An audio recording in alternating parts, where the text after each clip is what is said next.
Have you ever wondered why sometimes what seems like a blessing suddenly turns into pure chaos? Why something that looks like light at first ends up draining your energy, twisting your peace, and confusing your intuition? If that has happened to you, it's not random. It's a sign that you've been targeted. The chosen ones are not attacked with obvious evil. No, the darkness is far too clever for that. It disguises its traps as gifts, sweet, tempting, perfectly wrapped illusions that whisper, "This is what you've been waiting for." But in reality, these gifts are poisoned. In this video, we are going to expose the 7 gifts sent by darkness to mislead the chosen ones. Gifts that look divine, but are designed to pull you off your sacred path. Stay until the end, because what you will hear today might just save your soul from the biggest deception of your life. The first gift sent by darkness is the illusion of comfort. It doesn't come in the form of obvious laziness. No, it comes as "you've done enough, rest now." The chosen ones are warriors of light, meant to grow, evolve, and push the boundaries of consciousness.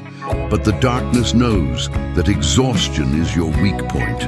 It waits until you've fought long enough, and then it whispers, "Stop. You deserve peace." And of course you do, but not that kind of peace.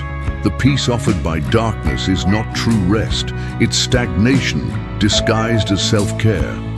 You begin to slow down your growth, your inner fire dims, and before you notice, you've stopped evolving. It's ironic, isn't it? The moment you think you're finally relaxing, you're actually falling asleep spiritually.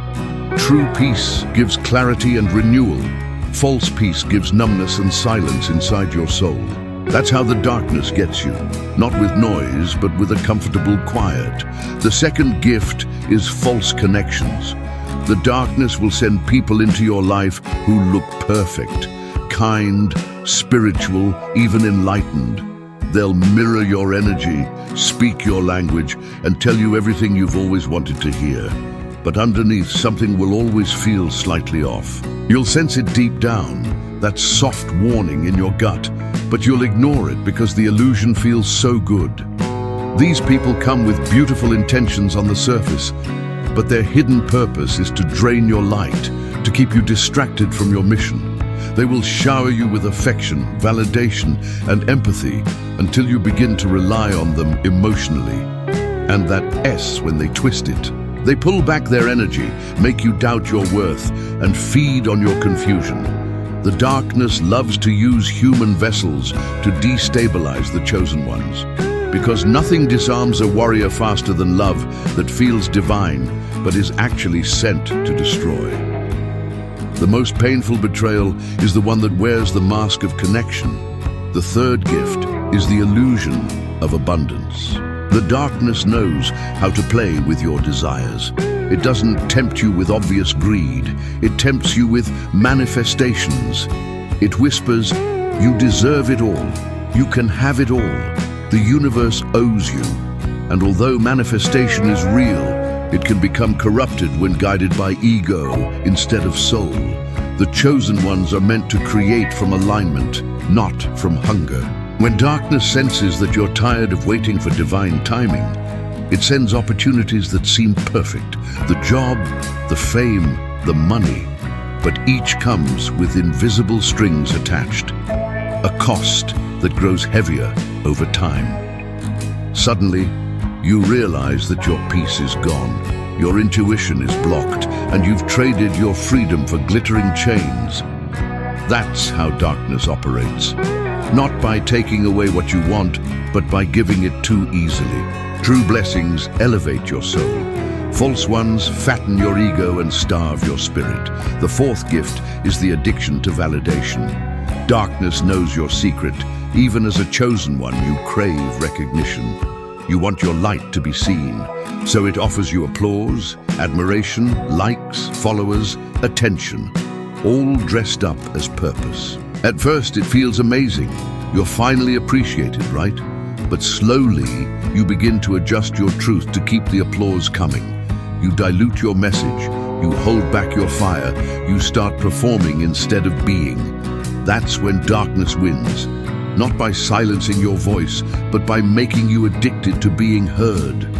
The real test for the chosen ones is to keep speaking truth, even when no one claps. Remember, not everyone who sees your light will celebrate it. Some only watch to see when it flickers.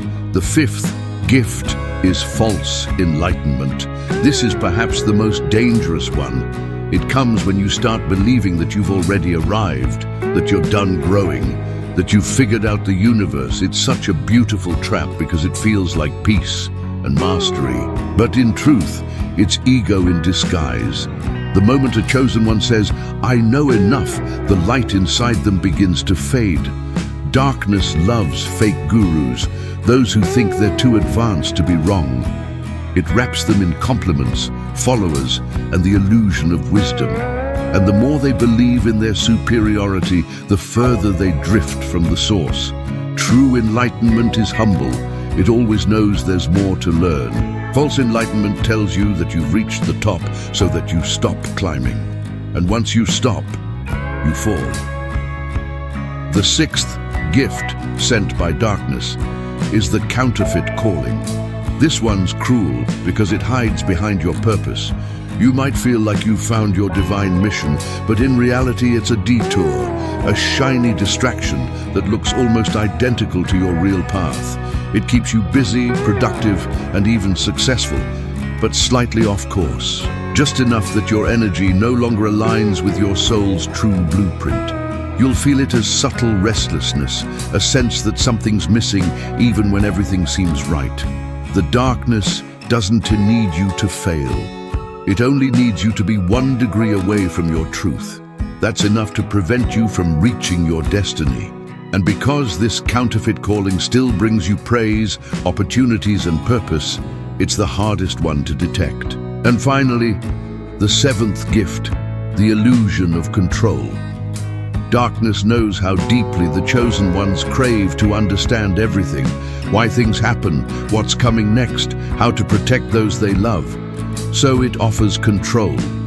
The sweet promise that if you just plan, predict, and prepare enough, nothing will go wrong. But control is a cage dressed as power. It keeps you obsessed with outcomes, anxious about every shift, disconnected from faith. True divine power doesn't control, it surrenders. When you release control, you allow miracles to move through you, but when you cling to it, you block divine flow. Darkness smiles when you start saying, "I've got this under control," because it knows you've just stopped trusting the light. These 7 gifts are the most beautiful traps ever designed. They sparkle, they sing, they promise safety, love, success, and wisdom. But beneath each bow lies the same purpose: to turn your focus away from the source, to keep you so busy chasing light that you forget to be light. The irony. The darkness doesn't need to destroy the chosen ones. It only needs to distract them. Because a distracted warrior is already disarmed. Stay with me, because in the next part, we'll go even deeper into how to recognize these traps as they appear and how to transform them back into tools of awakening instead of deception. The same tricks meant to destroy you can become the very weapons that make you unstoppable. Now that you've seen how darkness wraps its traps in ribbons of light, let's go deeper. Because the real danger isn't that these gifts exist. It's that most chosen ones done, to realize they've accepted them until it's too late. You see, darkness never knocks loudly, it whispers. It doesn't demand entry, it earns your trust. It doesn't come to destroy you, it comes to look like everything you've ever prayed for. That's the cruel beauty of deception. It hides inside your blessings. But once you begin to see it, you can't unsee it. The illusion breaks, and that's when your true initiation begins. The universe won't save you from deception. It will teach you through it. Because each false gift from darkness can become an instrument of awakening once you learn to use it correctly. Take the illusion of comfort, for example. The moment you realize that peace without purpose is poison, you awaken from spiritual sleep. Comfort isn't the enemy. Comfort without growth is. When you choose to keep evolving, even when life feels cozy, you reclaim your fire. The darkness loses its grip because its sweetest trap no longer tastes good to you. You understand now that growth often wears the mask of discomfort. So instead of asking for easy days, the chosen ones begin to ask for clarity, courage, and divine endurance. That's when the illusion collapses. And what about false connections? The ones that entered your life dressed as soulmates, only to drain your light. Here's the twist. They were also teachers. Every false bond you've ever endured was a mirror reflecting something you needed to heal within yourself. They exposed your wounds, your need for validation, your fear of being alone, your hunger to be understood. They broke your heart, yes, but they also broke your illusions. The moment you realize that not everyone who resonates with your energy deserves your access, you evolve into discernment.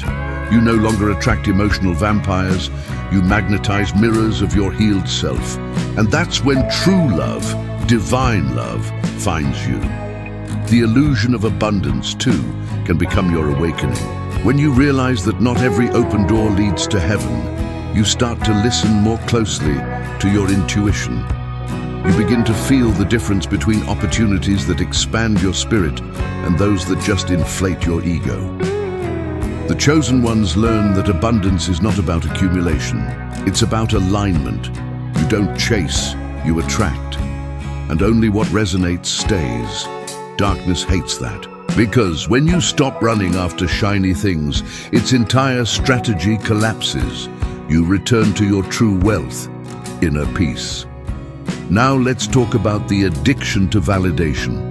That endless hunger for approval is how darkness keeps the chosen ones on a leash. But once you see the game, you cut the strings. You stop performing for the crowd and start creating for the divine. You stop counting numbers and start counting moments of truth. The applause fades, the lights go out, and there you are, raw, unseen, authentic. That's where your real power returns. The irony, the moment you no longer need recognition, is when your light becomes impossible to ignore, because authenticity vibrates louder than any audience ever could. The false enlightenment trap is a subtle one. The darkness doesn't mind if you study spirituality. It just wants you to believe you've mastered it. But once you remember that the wisest souls remain students forever, you shatter the illusion.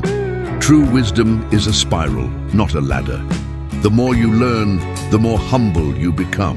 The real masters aren't those who shout, "I know," but those who whisper, "I'm learning." Every time you choose humility over pride, your light grows too bright for darkness to approach. You become untouchable, not because you fight, but because you no longer vibrate at its frequency. The counterfeit calling, that's a sneaky one. It tricks even the most awakened. It tells you this is your mission, while secretly feeding your ego.